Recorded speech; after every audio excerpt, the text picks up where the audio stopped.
محترم سامعین، مشکات المصابیح کی ضعیف احادیث کے علاوہ باقی تمام احادیث کی سلسلہ وار ویڈیو کے آسان ترین اردو ترجمے کو سنتے ہیں۔ مشکات المصابیح کی حدیث کا عنوان ہے وضو ٹوٹنے کی علامت۔ سرکار دو عالم صلی اللہ علیہ وآلہ وسلم نے ارشاد فرمایا، وضو کرنا گیس خارج ہونے کی آواز یا بو سے واجب ہو جاتا ہے۔ اس حدیث کے مطابق شک کی وجہ سے کہ آیا ہوا خارج ہوئی یا نہیں، وضو نہیں ٹوٹتا۔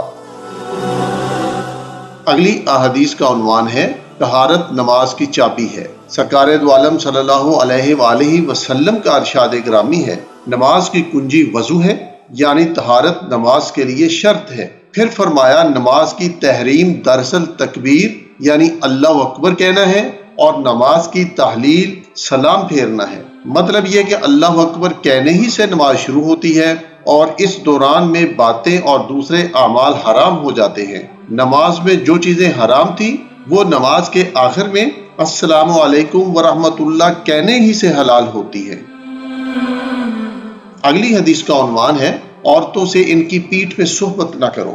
حضرت علی بن طلق رضی اللہ تعالیٰ عنہ راوی ہے کہ سرکار دو عالم صلی اللہ علیہ وآلہ وسلم نے ارشاد فرمایا، جب تم میں سے کوئی حدث کرے یعنی بغیر آواز کے ہوا خارج کرے تو اسے وضو کرنا چاہیے، اور تم لوگ عورتوں سے خلاف فطرت ان کی پاخانے والی جگہ میں جمع اور صحبت نہ کرو۔ اگلی حدیث کا عنوان ہے نماز عشاء کے انتظار میں اونگنے سے وضو نہیں ٹوٹتا۔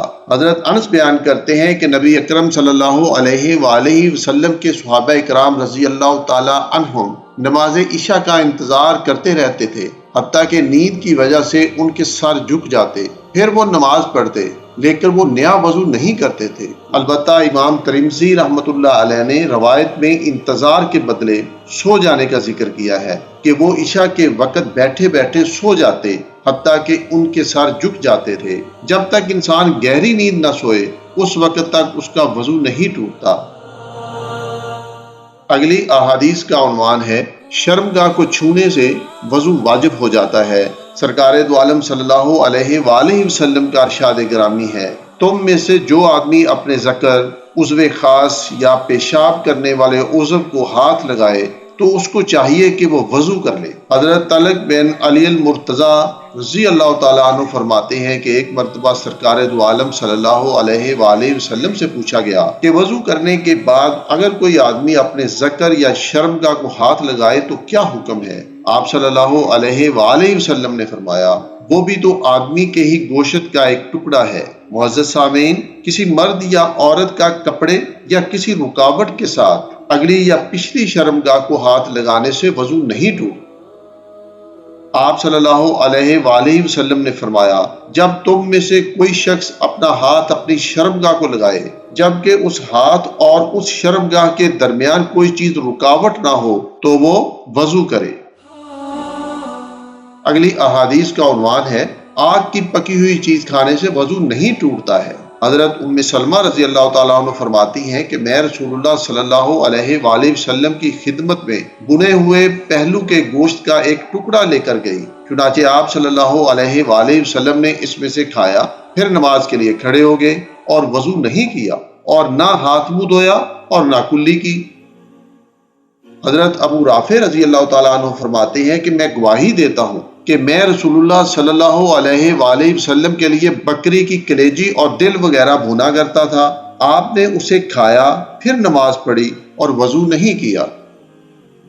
حضرت انس ابن مالک رضی اللہ تعالیٰ عنہ فرماتے ہیں کہ میں، ابی بن کعب اور ابو طلحہ رضی اللہ تعالیٰ عنہ بیٹھے ہوئے تھے، ہم نے گوشت روٹی کھائی، کھانے سے فارغ ہو کر میں نے وضو کے لیے پانی منگوایا تو ابی بن کعب اور طلحہ رضی اللہ تعالیٰ عنہ نے کہا، تم وضو کیوں کرتے ہو؟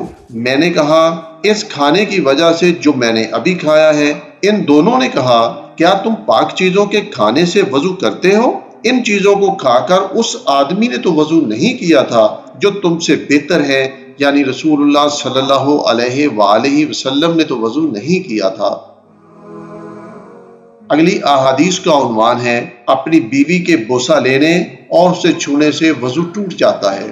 حضرت عبداللہ ابن عمر رضی اللہ تعالیٰ عنہ کے بارے میں مروی ہے کہ وہ کہا کرتے تھے کہ مرد کا اپنی عورت کا بوسہ لینا یا اس کو اپنے ہاتھ سے چھونا یہ بھی ملامست ہے، اور جس آدمی نے اپنی عورت کا بوسہ لیا یا اس کو ہاتھ سے چھوا تو اس پر وضو واجب ہے۔ معزز سامعین، بہت چمٹ کر چھیڑ چھاڑ کرنا، بوسہ بازی، عورتوں کے جسم کو چھونا، جنسی تعلق قائم کرنے کو ملامست کہا جاتا ہے۔ حضرت ابن مسعود رضی اللہ تعالیٰ عنہ فرمایا کرتے تھے کہ مرد پر اپنی عورت کا بوسہ لینے سے وضو لازم آ جاتا ہے۔